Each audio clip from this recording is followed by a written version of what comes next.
Čau, filmoljubci! Danes se bomo posvetili predvsem opusu in delu v začetku letošnjega leta umrlega režiserja Davida Lyncha, ampak najprej preverili še nekaj krajših vesti. Iz Nove Gorice in Gorice so sporočili, da bo letošnji čezmejni filmski festival Poklon viziji potekal med 7. in 12. oktobrom. V ospredju pa bosta prejemnika nagrade Darka Bratina, madžarski filmski mojster Belatar in italijansko-armenski avtor Ikijan, ki je skupaj z Anđelo Luči ustvaril enega najbogatejših filmskih opusov evropske kinematografije. Ponavadi sicer podelijo samo eno nagrado Darka Bratine, ampak so zaradi Evropske prestolnice kulture letos naredili izjemo. Ob številnih projekcijah bosta nagrajenca pripravila 2 mojstrska tečaja, v katerih bosta razkrila del svoje umetniške vizije. No, pri kinoateljeju so odločitev pospremili s temi besedami, citiram: "Tar prihaja z vzhoda, v svojih filmih zna pripovedovati o prekletstvu in trdoživosti sveta, ki se je zrušil. Ikijan je skupaj z Anđelo Luči v 50-ih ustvaril film, kakršnega prej ni bilo. Izhajala sta iz podob najdenih v svetu, ki niso pripadala njima, ampak vsem nam, in stkala spomin človeškega sveta. S svojimi filmi so prepotovali svet in pokazali, da film nastaja na poteh svobode, dialoga, poezije ter v neodvisnosti nekonvencionalnih, zahtevnih in dinamičnih izbir." Konec citata.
Onstran meje pa se že od pretekle srede odvija beneški filmski festival, ki bo trajal vse do 6. septembra. Doslej so med vrhunce prišteli projekcijo dokumentarca Sangre del Toro, ki govori o življenju mehiškega filmskega ustvarjalca Guillerma del Tora, ter prihod Julie Roberts, ki se je festivala udeležila prvič, in to zaradi premiere svojega novega filma After the Hunt oziroma Po lovu. All your generation, you're scared of saying the wrong thing. When did offending someone become the preeminent cardinal sin? Maybe it's around the same time your generation started making sweeping generalizations about ours. Whatever shame you have around self-expression, it is bullshit. Bullshit.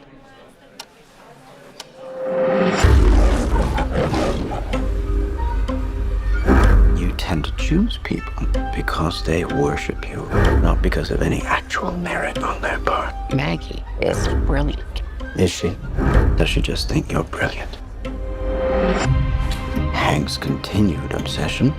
We're friends. Always will be. Here we go. Talk to Maggie today. No, she wasn't in class. No call, no show. I need to speak with you, okay? Hank walked me home. He asked for a nightcap, which, it's fine. Hank, everybody loves Hank. What are you saying happened? He crossed the line. But what actually happened? It's the right thing to do, isn't it? To tell someone and, given your history. What does that mean, my history? So are you going to tell me why this is not true? Aunt Maggie cheated. I told her I suspected she plagiarized, and then the next day, utter fabrication. These kids have had everything handed to them in their lives. It's just that the world stopped at the first blip of victimization. It's just amazing to me. A young black woman can get assaulted and all these white people figure out a way to make it about themselves. You know the truth, and you won't say it, because it'll make you look bad. You should be ready. Ready for what? Well, backlash, potentially. I know you have feelings for me. Am I not owed this? This happened to me.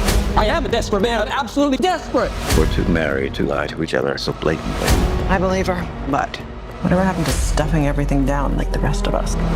Did you know anything about this? I worked too hard, done too much to get here, to let it all just be taken away. Nothing I would have done could have changed what's happened. You don't know that. You don't know that.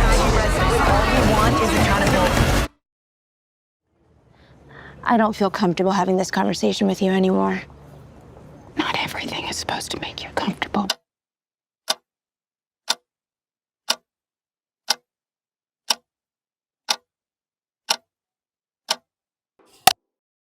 Zdaj pa se posvetimo Davidu Lynchu, ki so se mu posvetili tudi v sklopu festivala kratkega filma FeKK. V več programih so predvajali njegove kratke filme, od 60 let pa vse do časov pandemije koronavirusa, ko je ta veliki režiser še vedno snemal tudi kratke filme. V sklopu strokovnega programa FeKK so tako na Vodnikovi domačiji v Ljubljani, pravkar prenovljeni, organizirali okroglo mizo na temo njegovih filmov in filmov japonske filmarke Momoko Seto, ki oba podobno upodabljata sanjske svetove in jih prikazujeta na filmu skozi nadrealistične prijeme. Because surrealism is a word that gets thrown around very easily, I think, especially when it comes to art criticism. It's a descriptor that seems to catch a lot of things at once. And as an editor, I was telling this to the critics workshop yesterday that I have developed an allergy towards the word surrealist images, because in so many reviews, writers just go to that word to explain what a film looks like, and I don't think it really tells us much. So let's get back to the origins of surrealism. That was an art movement that originated more than 100 years ago in Europe. So, Momoko, you're from art background as well. What do you associate with surrealism, just as a concept? Thank you. Hello. Good morning. I thought it interesting to come before going through the world and then expand to the other world, Lynch world, my world, other planets about surrealism. Say that what is important to know, I think, the first is that the surrealism, the Manifeste du Surrealisme de André Breton in 1924. He really insists in the fact of the automatism of writing. So in the writing, the painting, in the theater, in the poetry, is this the gesture of writing without any pollution of politics or artistic or aesthetic or cultural, heritage that we have. So it was this gesture that it was patterned and go beyond the reason. Not towards idea, association of ideas. So I think it's important to remember, because in my film, the short film that I showed yesterday, my Planet series, where I film more like organic, natural elements, there is nothing automatic. It's just everything is very controlled, everything is very written. So it's also important to start, maybe have this starting point. That is it surrealism or not? I also have an allergy of when we talk about, this is surrealistic. It's not because it's not very real, it's really a little bit dreamlike, that it's surrealistic. So I think it's important to have this tool this morning to talk. So according for that, there's nothing automatic. Very interesting. Just to come up with a question for you as well. I feel like all these art movements and today as well, these trends, they're always a response to something that came before, and the automatism as a response to over-controlled, over-intellectualized way of making art, etc. So surrealism is often thought as the opposite of realism, right? So do you think any of this has, proper value? Does it add any value to the notion of surrealism, the way you see it, and do you see it as hierarchical? Hierarchical? Yeah. I mean, as the basic definition maybe was, the surrealism is beyond realism. I mean, surrealism is the real realism, through which you can see real conditions. Because we have this panel that is addressed also to Lynch, I would, like I said, really reference Eraserhead from the start, because maybe one of the points of the surrealism can also be not just creating these dreamlike landscapes, whatever, but making things that are invisible visible. And for me, Eraserhead is really fascinating example, because it's like, in a way, Lynch said, this is like my most spiritual film, and I would say that it's because he most exactly shows maybe how capitalism works in that film. Because we always say, like, Eraserhead, this is like paternalhood drama, blah blah blah, and it's this feeling of anxiety that permeates the whole film. But we have this really interesting sequence somewhere in the middle where Henry's head drops and the boy takes it to the factory, and the tone of the film there changes completely. You have a feeling that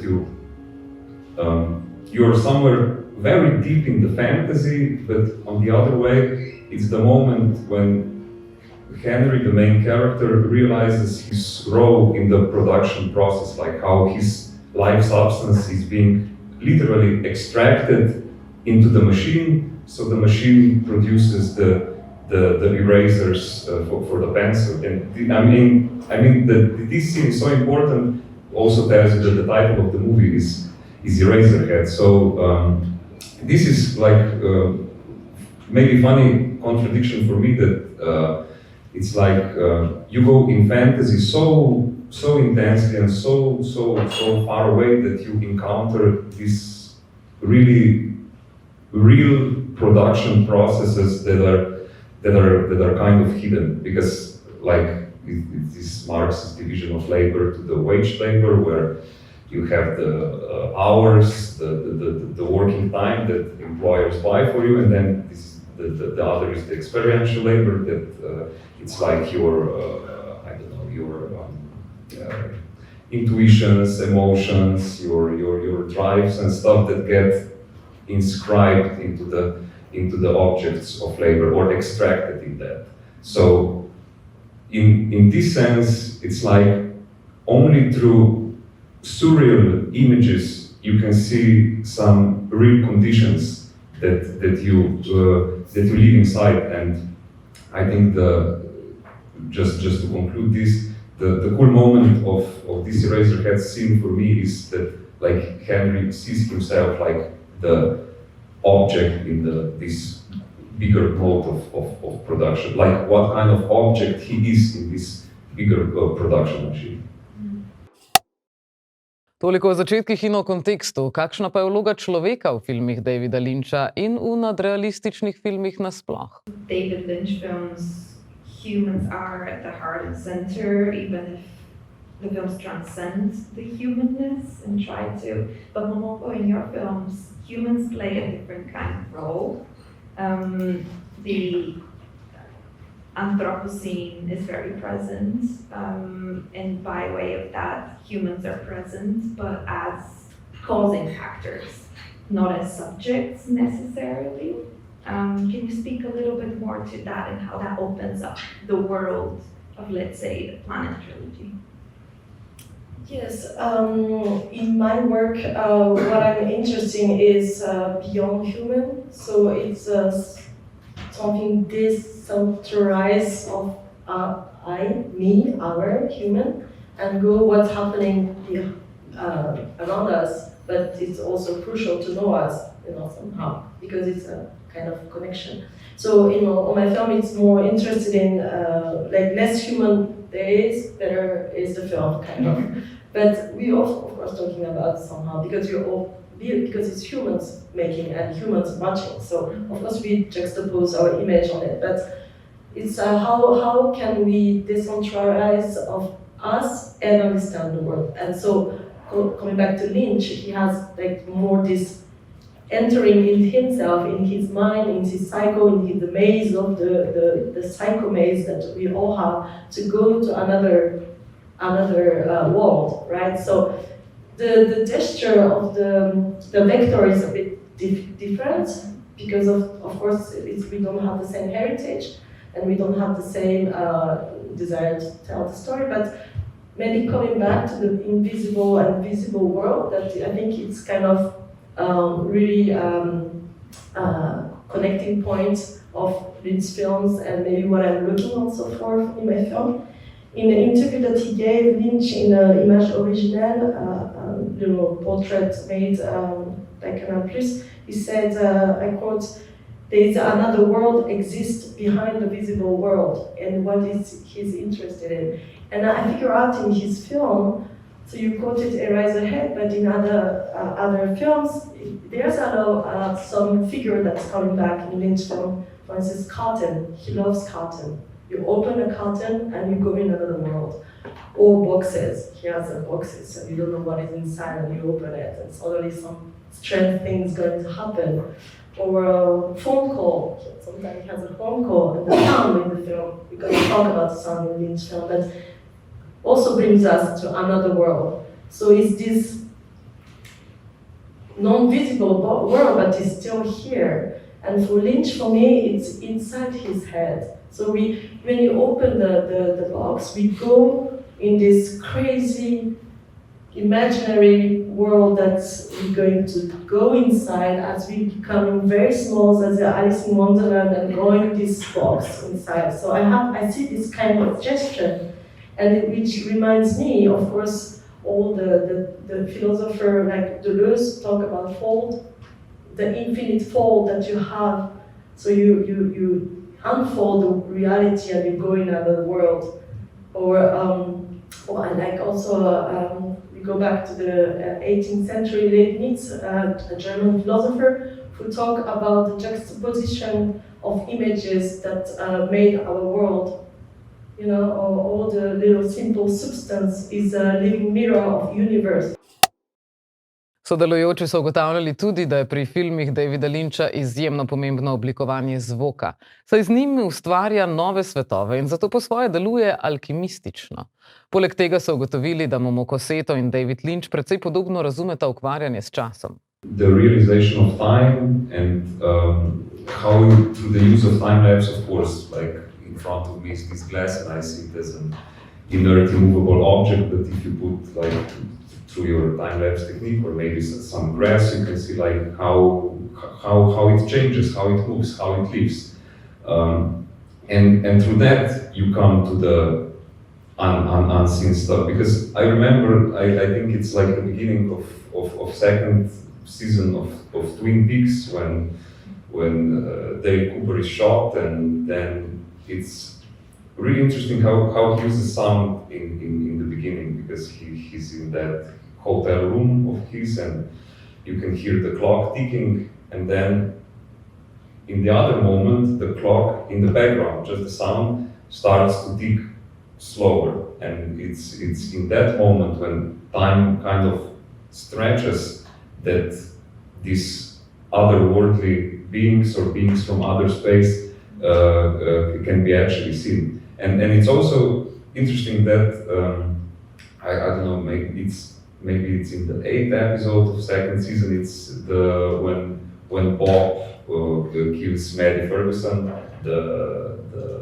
cousin of Laura Palmer. It's also interesting how what he does with time in that sequence, because you can hear the vinyl record is on the loop and time kind of stops, and it's like in these kind of conditions you can see this kind of beings from the other side or from the other places. So this is for me interesting, like not just revealing this other world, but also revealing the conditions under which this other world is kind of accessible and can be seen. And this is like basically like with your films, it's time manipulation. It's stretching and the opposite of stretching of time. Yes, thank you for that. I think all the Lynch amateur noticed that there are a lot of repetitions in his film,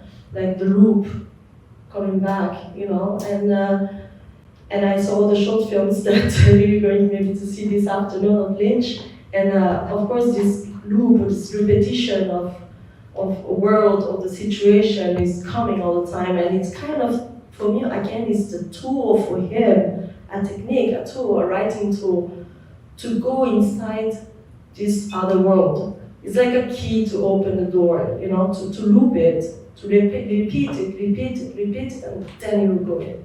So I see this kind of gesture that it's his manner, it's his technique to use that in the narrative. And what is interesting is when you edit an image, I took a picture, a very large photography, and sometimes I zoom in using software. And when you zoom in, it's very interesting because more you zoom, more the time is diluted.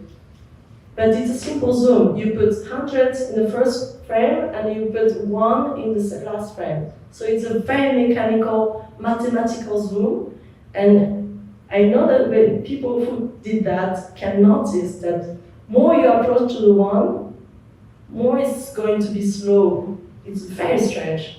At first the zoom is very fast and then it's going to slow, as if when you open the little hole that we were talking, it's the deformation of time is happening, like something like Einstein kind of theory, but it's true, please try. And so I thought it's interesting when you're talking about this slowing thing or, distortion of time, maybe also that's linked with that. When you go inside something, the time is sometimes, I'm okay, I just wake up, took a coffee, I didn't take any drug, but it's you have this sensation really. So it's interesting how the when you go inside, the time change also. And for my film, when I do, for instance, a time lapse, which is an acceleration of time. So I give to show something that's happened in 1 week or 3 weeks in 5 seconds. So it's going very fast. And that also it reveals something behind, right? What we said. But also this something matter with the time because it's linked. Okay. Yeah, I mean, it's, as I mentioned before, yesterday, after your film screening, I don't know how much. Time before. Yeah, I mean, I don't know how many of you were at the screening. Like this shot from Planet Sigma, it's where you juxtapose the bees, the flight of the bees, where the time is slowed, and the growing of the fungi when the time is accelerated. And it's like in that perspective, this is like really precise because in that moment you can realize and sense time because you have kind of not just 2 time paths, but two different gravitation zones that work time differently because we know that it's minimal difference, but if you're on the top of the mountain, the time is a bit faster. Preden nam zmanjka časa, naj samo še na hitro povzamem nekaj drugih zanimivih delčkov pogovora, naprimer tega, ko so ugotavljali, da je surrealizem nekaj podobnega kolažu, v smislu, da znane elemente iz enega konteksta postavi v drugega. Momoko Seto je povedala tudi, da so njeni filmi v resnici bolj hiperrealistični kot nadrealistični. Hiperpogled pa naj bi bil bolj pogled skrbi in pozornosti, hkrati pa tudi pogled vznemirjenja. No, delno so se posvetili še razumevanju strahu in tudi političnosti. Gost iz publike je denimo dejal, da je apolitična umetnost neodgovorna in da tudi če Lynch ni političen sam po sebi, so politični njegovi filmi, saj nam je denimo ob njih neugodno. No, tako. Zdaj pa poglejmo samo še napovednik za nemški film Resnica, v katerem lahko vidite slovensko igralko Niko Rozman, ki je sicer avgusta zaključila s snemanjem srbske miniserije Pupin, v naslednjem letu pa pričakuje premiero srbskega celovečernega filma Kuća. No, tole polurno nemško-srbsko dramo z naslovom Resnica oziroma Istina v režiji Tamare Denić je upodobila glavno junakinjo Jeleno. Film, ki je leta 2023 prejel nagrado študentski Oskar, je do 28. novembra prihodnjega leta dostopen tudi v nemški spletni mediateki ARD, do katere lahko dostopamo tudi iz domače kokoške. Prestani, bre! Ej! Ničko izdajnička, bre! Alo!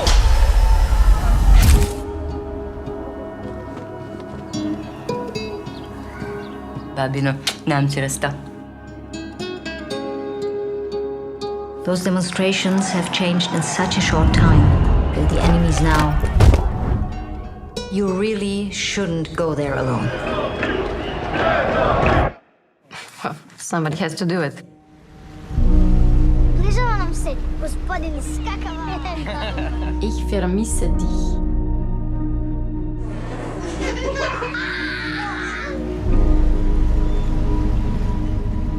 Kažu da su novinari lažovi. Ali ti nisi lažov. Ako oni kažu da si ti lažov, onda su oni lažovi.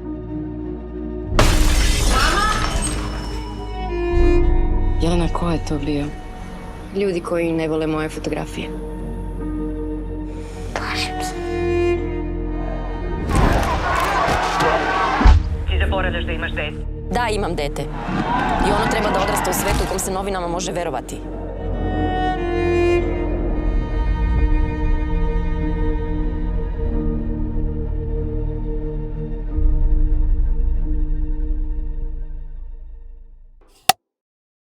Preden se poslovimo, pa še tole.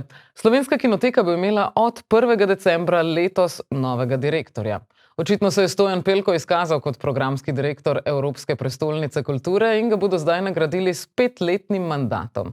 Gre za magistra filozofije in doktorja socioloških znanosti. Do sedaj je Pelko karierno deloval kot samostojni publicist, mladi raziskovalec, oglaševalec, kreativni direktor, državni sekretar, uradni govorec, komunikacijski svetovalec, vodja kabineta ministra in programski vodja Evropske prestolnice kulture.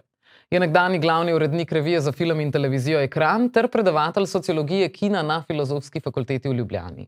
Po karieri v oglaševanju se je usmeril v strateške komunikacije in politični marketing ter tudi ustanovil družbo za komunikacijsko svetovanje. Je avtor 5 knjig s področja filmske teorije, urednik zbornika prevodnih besedil Vrzeli filma in arhitekture ter monografije o plesni skupini En knap. Je tudi avtor številnih strokovnih objav s področji filmske teorije, gledališča, sodobnega plesa, likovne umetnosti in fotografije, soavtor scenarijev celovečernih igranih in dokumentarnih filmov ter dramaturg gledaliških predstav, ki prevaja tudi iz francoščine. No, Evropska prestolnica kulture se sicer zaključi konec januarja, tako da bo zgleda kakšne 2 meseca sedel na 2 stolčkih. Pustimo se presenetiti. Do prihodnjič, lep pozdrav.